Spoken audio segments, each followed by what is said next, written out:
Trump ఒకవైపునేమో ఆహ్, Trump వ్యతిరేకంగా ఉన్నటువంటి బైడెన్ పార్టీకి సంబంధించినటువంటి వోళ్ళు దేశవ్యాప్తంగా ఉన్నటువంటి ఫామ్ హౌస్‌లు, పొలాలు, మాంసపు కేంద్రాలు ఇట్లాంటి వాటిట్లలో పనిచేస్తున్నటువంటి ఈ అక్రమ చొరబాటుదారులు. ఇక్కడ అనేక సార్లు మనం ప్రస్తావించుకున్నాం.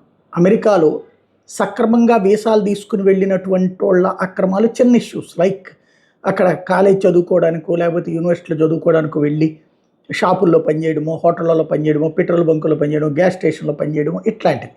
ఇవి ఓ రకంగా అవకతవకల్లాంటివి.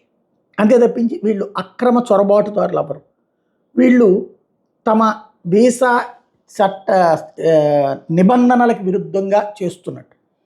దీనికి కాస్త పనిష్మెంట్ ఉంటాయి గానీ, ఏమన్నా సీరియస్‌గా ఉంటే గనక డిపోర్టేషన్ ఇట్లాగే ఉంటుంది గానీ, అరెస్టులు చేసి జైళ్ళల్లో పెట్టే ఇష్యూ ఉండదు. ఇప్పుడు అరెస్టులు చేసి జైళ్ళల్లో పెడుతున్నోళ్ళెవరు? ఈ డంకీ రూట్‌లో నుంచి వెళ్ళినటువంటి వాళ్ళు.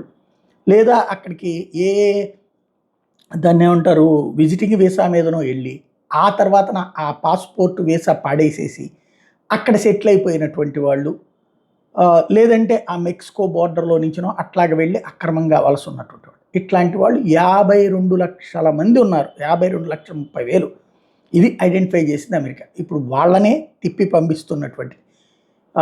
ఓ పక్కన నిరసనలు, మళ్ళీ లూటీలు జరుగుతున్నాయి, దౌర్జన్యాలు జరుగుతున్నాయి. ఈ అక్రమ వలసదారులకి బైడెన్ పార్టీ వాళ్ళకి సంబంధించినటువంటి రాష్ట్రాలు మద్దతిస్తున్నాయి. ఎందుకు అంటే వీళ్ళు ఉండటం వల్ల అక్కడ తక్కువ ఖర్చుతో కూలీలు దొరుకుతున్నారు.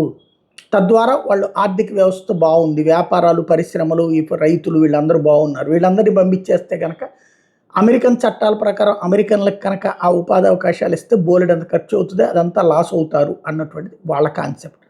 అయితే ఇట్లా అక్రమంగా వచ్చినటువంటి వాళ్ళ వల్ల నేరాలు జరుగుతున్నాయి, అత్యాచారాలు జరుగుతున్నాయి, హత్యలు జరుగుతున్నాయి, సామాజిక భద్రత లేదు. కాబట్టి పంపించేయాలన్నటువంటిది ట్రంప్. ఎట్టి పరిస్థితుల్లో పంపించేస్తానంటున్నాడు. కాకపోతే ఇట్లాంటి మరి శారీరక కష్టం ఎక్కువ ఉండేటటువంటి ప్రాంతాల్లో వదిలేస్తాడా అనేదే చూడాలి.